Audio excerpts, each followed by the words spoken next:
মানবিক প্রথম বর্ষের ছাত্রীরা, তোমাদের সমাজবিজ্ঞান প্রথম পত্রের তৃতীয় অধ্যায় থেকে আজকে আমাদের আলোচ্য সূচি কার্ল মার্কসের উপরে। আমরা কার্ল মার্কসের উপরে যে বিষয়টি আলোচনা করব সেটি হচ্ছে সমাজবিজ্ঞান বিকাশে কার্ল মার্কসের অবদান।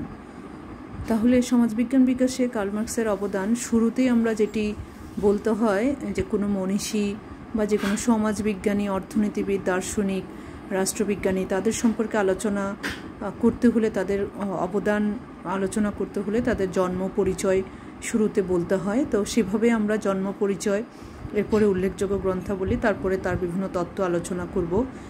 প্রথমে জন্ম পরিচয় দেখো, আমি অ্যারো চিহ্ন দিয়ে দেখাচ্ছি। এই যে এখানে জন্ম পরিচয়ের কথা, এই যে এখানে পয়েন্টের নাম, এখানে আমি আলোচনাটা এখান থেকে রেখেছি। লক্ষ্য করো, মানে আমি ইন্ডিভিজুয়ালি লাইন দিয়ে রেখেছি। প্রথমে দেখো আমি স্টার চিহ্ন দিয়েছি। কার্ল মার্কস 1818 সালে জার্মানির ট্রয়ার নগরে জন্মগ্রহণ করেন। জন্ম পরিচয়ের ক্ষেত্রে জন্মের সাল বলতে হবে, তারপরে তার আইডেন্টিটি মানে পরিচয়। তিনি একাধারে দার্শনিক, অর্থনীতিবিদ ও সমাজবিজ্ঞানী ছিলেন। তিনি প্রথমে শিক্ষকতা দিয়ে তার কর্মজীবন শুরু করেন। পরে তিনি পত্রিকা সম্পাদনার কাজ বেছে নেন। অ্যাঙ্গেলস ছিলেন তার সহকর্মী ও বন্ধু, এবং সবশেষে তিনি 1883 সালে মৃত্যুবরণ করেন। এটি ছিল তার জন্ম পরিচয়ের সংক্ষিপ্ত বর্ণনা। এরপরে আমরা উল্লেখযোগ্য গ্রন্থাবলীগুলো আলোচনা করছি। উল্লেখযোগ্য গ্রন্থাবলী, আমি যে দুটো বই রেফারেন্স করেছি, দুটো বইই তুমি পাবে বা তোমরা পাবে। আমি যে কোনো একটা বই থেকে দেখাচ্ছি। আজকের কিন্তু আমাদের কার্ল মার্কসের অবদানের আলোচনার ক্ষেত্রে তার তত্ত্বগুলো আমি দুটো বইয়ের মিশ্রণে আলোচনা করব। যে দুটো বই আমি তোমাদেরকে রেফারেন্স করেছি, আমি সেই দুটো বই থেকে আলোচনা রেখেছি। হ্যাঁ ছাত্রীরা, দেখো উল্লেখযোগ্য গ্রন্থাবলী। মার্কস অনেক গ্রন্থ রচনা করেছে, তার ভিতরে এখানে 7টা উল্লেখযোগ্য গ্রন্থ দেওয়া হয়েছে। প্রথমে 1 নম্বর the economic and philosophical theory, এটির প্রকাশকাল 1844। দ্য হলি ফ্যামিলি 1845 প্রকাশকাল। জার্মান আইডিওলজি 1845 থেকে 48-এর মধ্যে প্রকাশিত হয়েছে। The poverty of philosophy 1847। The communist manifesto 1848। The theories of surplus value 1861 থেকে 63-এর মধ্যে এটি প্রকাশকাল, এবং সর্বশেষ ক্যাপিটাল 1867 থেকে 74। তবে মার্কসের সবচেয়ে গুরুত্বপূর্ণ যে গ্রন্থটা সেটিকে বলা হয় ক্যাপিটালকে। এই গ্রন্থে মার্কস অর্থনৈতিক চিন্তাধারার মৌলিক বিষয়গুলো উল্লেখ করেছেন। এখানে পুঁজিবাদী সমাজ ব্যবস্থা, পুঁজিবাদী উৎপাদন ব্যবস্থা এবং তার সম্ভাব্য পরিণতি সম্পর্কে বিশদ আলোচনা করেছেন, এবং পুঁজিবাদী সমাজের সমাজতান্ত্রিক সমাজে পুঁজিবাদী সমাজ কিভাবে সর্বশেষে গিয়ে সমাজতান্ত্রিক সমাজে রূপান্তরের পর্যায়ে আসে সেটি তিনি এই গ্রন্থে খুব ভালো করে আলোচনা করেছে। এটি ছিল উল্লেখযোগ্য গ্রন্থাবলীর ভিতরে 7টি গ্রন্থাবলীর কথা আমরা বলছি। এই বইটি তোমাদেরকে আমি রেফারেন্স করেছি। এখন দেখবে আমরা তার অবদান, তিনি সমাজবিজ্ঞান বিকাশে তার অবদান। দ্বান্দ্বিক বস্তুবাদ নিয়ে তিনি কথা বলেছে। দ্বান্দ্বিক বস্তুবাদকে ঐতিহাসিক বস্তুবাদও বলা হয়। কিছু কিছু বই দেখবে ঐতিহাসিক বস্তুবাদ লিখে দ্বান্দ্বিক বস্তুবাদের নামটা উল্লেখ করছে না, আবার কিছু বইয়ে দ্বান্দ্বিক বস্তুবাদ লেখা থাকবে, ঐতিহাসিক বস্তুবাদ কথাটা উল্লেখ থাকবে না। তো দ্বান্দ্বিক বস্তুবাদ যেটা পড়বে, যে পয়েন্টটি পড়বে, সেটি হচ্ছে ঐতিহাসিক বস্তুবাদ। দেখো আমি অবলিক দিয়ে দেখিয়েছি। এরপরে অর্থনৈতিক নিয়ন্ত্রণবাদ, অর্থাৎ এটির আরেকটি নাম আছে সমাজ পরিবর্তনের তত্ত্ব। অর্থাৎ কার্ল মার্কস সমাজ পরিবর্তনের তত্ত্ব যেটি দিয়েছে সেখানে তিনি অর্থনৈতিক নিয়ন্ত্রণবাদের কথা উল্লেখ করেছেন। এরপরে শ্রেণী সংগ্রাম তত্ত্ব, উদ্বৃত্তমূল্য তত্ত্ব, বিচ্ছিন্নতাবোধ তত্ত্ব। তাহলে আমরা শুরুতে দ্বান্দ্বিক বস্তুবাদ অর্থাৎ ঐতিহাসিক বস্তুবাদ নিয়ে আলোচনা করি। এটি আমরা এই বইটি থেকে দেখানোর চেষ্টা করছি। দেখো এখানে একটু ছবি দেখে নাও, বইটি তোমাদের কাছে নিশ্চয়ই আছে। আমি যেহেতু যদি কোনো কারণে নাই থেকে থাকে, দেখো কার্ল মার্কসের ছবিটা আমি দেখানোর চেষ্টা করছি। এটি কার্ল মার্কসের ছবি, সাদা কালো ছবি, তারপরে মনে হয় স্পষ্ট দেখা যাচ্ছে। আচ্ছা, এখন আমরা দ্বান্দ্বিক বস্তুবাদ অর্থাৎ ঐতিহাসিক বস্তুবাদ আমরা সেটা আলোচনা করব। দেখো এখানে একটি ছকও আছে। এই ছকটি যে বুঝবে সে আসলে দ্বান্দ্বিক বস্তুবাদের বর্ণনাটা বুঝে যাবে। তাহলে শুরুতে আসো, মার্কসের দ্বান্দ্বিক বস্তুবাদের তত্ত্বই তার সমগ্র দর্শনের কেন্দ্রবিন্দু বলা হয়। দ্বান্দ্বিক বস্তুবাদের সার কথা হলো সমস্ত বস্তু বা ঘটনার বিকাশ হয় দ্বন্দ্বের কারণে। মানে একটা বস্তুর বিকাশ হচ্ছে দ্বন্দ্বের কারণে, বা কোনো ঘটনা ঘটছে সেটিও দ্বন্দ্বের কারণে। এটি মার্কস বলতে চেয়েছে। সমাজ পরিবর্তনের মূল কারণও দ্বন্দ্ব, মার্কস বলেছে। পুরনো অবস্থার সাথে দ্বন্দ্ব চলে তার বিপরীত অবস্থার সাথে, এবং এর ফলে একটি নতুন অবস্থা সৃষ্টি হয়। পুরনো অবস্থাটাকে বলা হয় থিসিস, বিপরীত অবস্থাকে বলছে অ্যান্টিথিসিস। একটু ছকটা লক্ষ্য করো, দেখো পুরনো অবস্থা হচ্ছে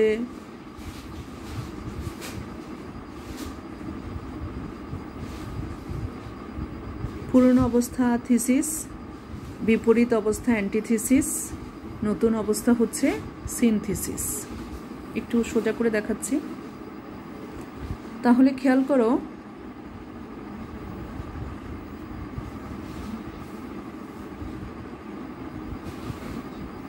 হ্যাঁ, যেটি বলছিলাম, তোমার মার্কস বলতে চেয়েছে দ্বান্দ্বিক বস্তুবাদের সার কথা, মানে মূল কথা হচ্ছে সমস্ত বস্তু এবং ঘটনার বিকাশ হয় দ্বন্দ্বের কারণে, এবং সমাজ পরিবর্তনের মূল কারণও হচ্ছে দ্বন্দ্ব। তারপরে তিনি বলেছে এই দ্বন্দ্বটা কিভাবে হয়। পুরনো অবস্থার সাথে দ্বন্দ্ব চলে তার বিপরীত অবস্থার, এবং যখন পুরনো এবং বিপরীতের দ্বন্দ্ব হয় তখন একটি সম্পূর্ণ নতুন অবস্থার সৃষ্টি হয়। এই নতুন অবস্থা কালক্রমে আবার পুরনো অবস্থায় পরিণত হয় এবং তার বিপরীত অবস্থার সাথে দ্বন্দ্বে লিপ্ত হয়। এভাবে দ্বান্দ্বিক প্রক্রিয়া ব্যক্তি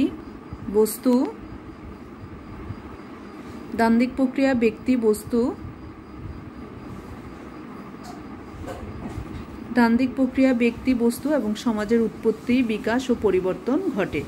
এটি হলো মার্কসের দ্বান্দ্বিক বস্তুবাদ।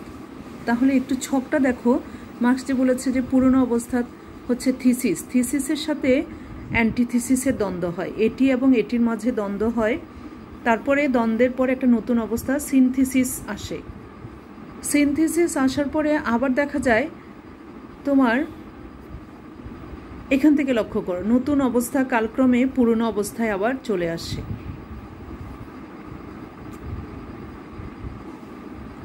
নতুন অবস্থা কালক্রমে পুরনো অবস্থায় চলে আসে, এবং পুরনো অবস্থায় যখন পরিণত হয় তার সাথে আবার এই বিপরীত অবস্থার দ্বন্দ্ব হয়, তখন আবার একটা নতুন অবস্থা তৈরি হয়। মানে যখন এই নতুন অবস্থাটা আসে তখন এই নতুন অবস্থাটা একটা সময় পুরনো হয়ে যায়, সে তো সবসময় নতুন থাকবে না।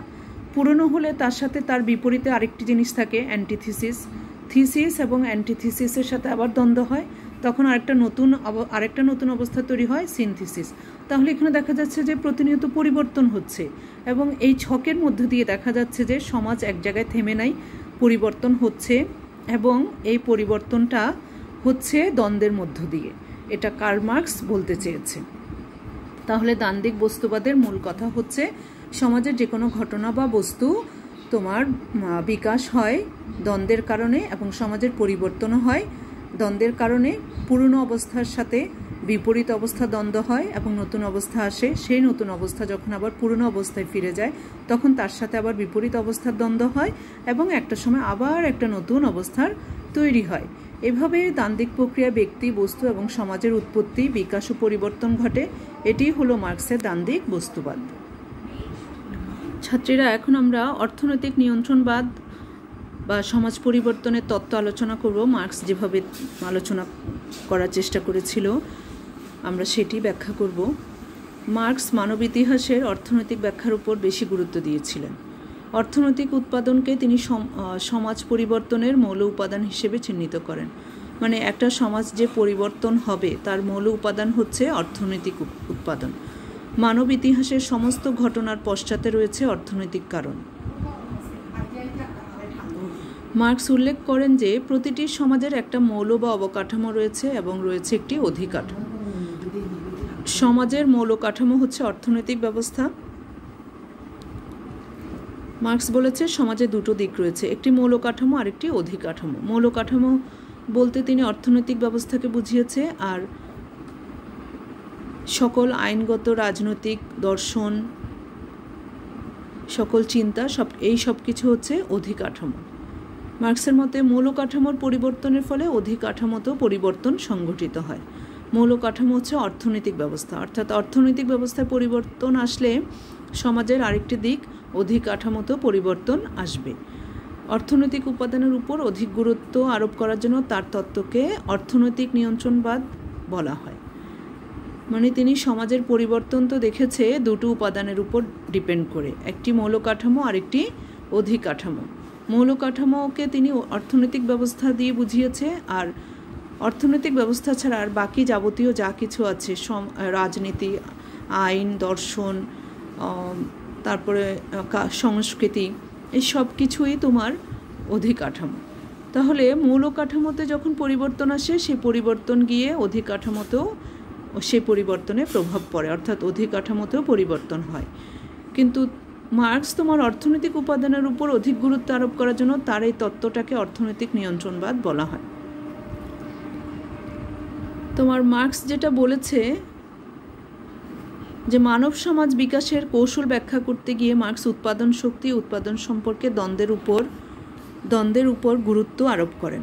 উৎপাদন করতে গিয়ে যে সকল উপাদান ব্যবহৃত হয়, যেমন জমি ব্যবহার হয়, কলকারখানা, যন্ত্রপাতি ইত্যাদি, এটা হচ্ছে উৎপাদন শক্তি। মানে তুমি যদি কোনো কিছু উৎপাদন করতে চাও, সেখানে উৎপাদনের শক্তি প্রয়োজন এবং উৎপাদন সম্পর্কও প্রয়োজন। এই যে উৎপাদন শক্তি উৎপাদন সম্পর্কে দ্বন্দ্বের উপর গুরুত্ব আরোপ করে মানব সমাজ বিকাশের কৌশল ব্যাখ্যা করতে গিয়ে। এখন উৎপাদন করতে গিয়ে যে সকল উপাদান ব্যবহৃত হয়, জমি, কলকারখানা, যন্ত্রপাতি, এগুলো হচ্ছে উৎপাদন শক্তি। আর উৎপাদন প্রক্রিয়ায় বিভিন্ন শ্রেণীগুলো যে সম্পর্ক রচনা করে তাকে উৎপাদন সম্পর্ক বলা হয়। যেমন একটা কারখানায় তো উৎপাদনই হয়, তাই না? উৎপাদন করতে গিয়ে ওখানে শ্রমিক শ্রেণী থাকবে, মালিক শ্রেণী থাকবে। যিনি কারখানার মালিক তিনি মালিক শ্রেণীতে পড়বে, আর যারা কাজ করবে বেতনভুক্ত তারা শ্রমিক শ্রেণী। তাহলে এই দুটো শ্রেণীর মাঝে তো একটা সম্পর্ক আছে। মালিককে সম্মান করবে শ্রমিক, মালিক মাস শেষে শ্রমিককে তার পারিশ্রমিক দিবে, অথবা অনেক সময় অনেক মালিকপক্ষ শ্রমিককে পারিশ্রমিক থেকে বঞ্চিত করছে, তখন শ্রমিকের মাঝে একটা অসন্তোষ তৈরি হচ্ছে, শ্রমিক আন্দোলন করছে, এখানে একটা দ্বন্দ্ব তৈরি হচ্ছে।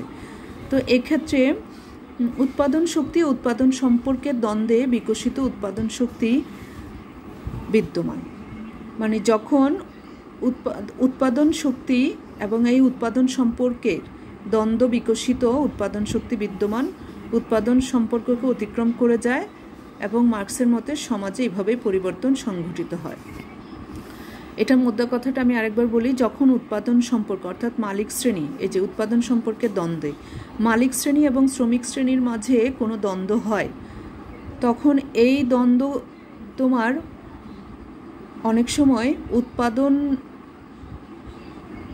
শক্তির কাছে হার মেনে যায়। উৎপাদন শক্তি মানে জমি, কলকারখানা, যন্ত্রপাতি। উৎপাদন শক্তি এবং উৎপাদন সম্পর্কে দ্বন্দ্বে বিকশিত উৎপাদন শক্তি বিদ্যমান, এটা বলছে। মানে উৎপাদন শক্তি এবং উৎপাদন সম্পর্কে দ্বন্দ্বে বিকশিত উৎপাদন শক্তি বিদ্যমান, উৎপাদন সম্পর্ককে অতিক্রম করে যায়। মানে উৎপাদন শক্তি থাকলো এবং যদি মালিক শ্রেণী এবং শ্রমিক শ্রেণীর মাঝে দ্বন্দ্ব হয়, তারপরেও দেখা যায় যে উৎপাদন শক্তি এই উৎপাদন সম্পর্ককে অতিক্রম করে যায় এবং মার্কসের মতে সমাজে এভাবেই পরিবর্তন সংঘটিত হয়। উৎপাদন শক্তি উৎপাদন সম্পর্কের এই দ্বন্দ্বের মধ্য দিয়ে সমাজে শ্রেণী সংগ্রামের সূচনা হয়। উৎপাদন শক্তি ও উৎপাদন সম্পর্কের এই দ্বন্দ্বকালীন সময়ে সমাজ দুটি শ্রেণীতে বিভক্ত হয়। একটি শ্রেণী পুরনো উৎপাদন সম্পর্ক টিকিয়ে রাখতে চায়, অন্য শ্রেণীটি নতুন উৎপাদন সম্পর্কের প্রতিনিধি হিসেবে উৎপাদন শক্তির সর্বাধিক বিকাশে সাহায্য করে। উৎপাদন শক্তি এবং উৎপাদন সম্পর্ক মিলে হয় উৎপাদন পদ্ধতি। এখন উৎপাদন পদ্ধতি মার্কস মানব ইতিহাসের স্তরসমূহ বিভিন্ন উৎপাদন পদ্ধতি দ্বারা চিহ্নিত করেছে। আমরা এতটুকু পর্যন্ত আমাদের মূল আলোচনা রাখতে চাই, নিচেরটুকু আনার প্রয়োজনে এতটুকু রাখতে চাই। যখন উৎপাদন শক্তি উৎপাদন সম্পর্কের দ্বন্দ্বের মধ্য দিয়ে সমাজে একটা সংগ্রাম, শ্রেণী সংগ্রামের সূচনা হয়, তখন উৎপাদন শক্তি উৎপাদন সম্পর্কের এই দ্বন্দ্বকালীন সময়ে সমাজে দুটি শ্রেণীতে বিভক্ত হয়। একটি শ্রেণী পুরনো উৎপাদন সম্পর্ক টিকিয়ে রাখতে চায়, আরেকটি শ্রেণী নতুন উৎপাদন সম্পর্কের প্রতিনিধি হিসেবে উৎপাদন শক্তির সর্বাধিক বিকাশে সাহায্য করে। মানে একটি শ্রেণী চায় তারা তাদের ক্ষমতা, তারা তাদের যে মানে অর্থনৈতিক সক্ষমতা রয়েছে সেটাই থাকবে, কিন্তু নতুন মানে অন্য আরেকটা শ্রেণী যারা আসলে শ্রমিক শ্রেণী তারা কিন্তু আগের সম্পর্কটা চায় না, যে মালিক সবসময় শ্রমিককে শোষণ করছে, শ্রমিকের ন্যায্য পাওনা দিচ্ছে না, শ্রমিকের সব কিছু, শ্রমিকের হাতে উৎপাদন শক্তি, জমি আছে, কারখানা আছে, শ্রমিকের যন্ত্রপাতি আছে, মালিকের জমি আছে, কলকারখানা আছে, যন্ত্রপাতি আছে, কিন্তু শ্রমিকের তো এসব কিছুই নাই। শ্রমিকের জমিও নাই, কলকারখানাও নাই, যন্ত্রপাতিও নাই। তাহলে মালিকের কাছে উৎপাদন শক্তি আছে, অর্থাৎ মালিকের জমি আছে, কলকারখানা আছে, যন্ত্রপাতি আছে। এবং উৎপাদন সম্পর্কের ক্ষেত্রেও দেখা যায় মালিক পক্ষ শক্তিশালী থাকে, সেখানে সে শ্রমিক শ্রেণীকে সবসময় দাবিয়ে রাখতে চায়, মানে শ্রমিককে দিয়ে কাজ করাবে কিন্তু তার ন্যায্য পাওনা দিবে না। তখনই কিন্তু দ্বন্দ্ব আসে, শ্রমিক আন্দোলন করে, সংগ্রাম করে। তো সেক্ষেত্রে দেখা যায় শ্রমিক চায় নতুন উৎপাদন সম্পর্কের প্রতিনিধি হিসেবে উৎপাদন শক্তির সর্বাধিক বিকাশে সাহায্য করতে। তো আমরা আজকে তোমার এই অর্থনৈতিক নিয়ন্ত্রণবাদ পর্যন্ত আমাদের ক্লাসের আলোচনাটা সীমাবদ্ধ রাখছি।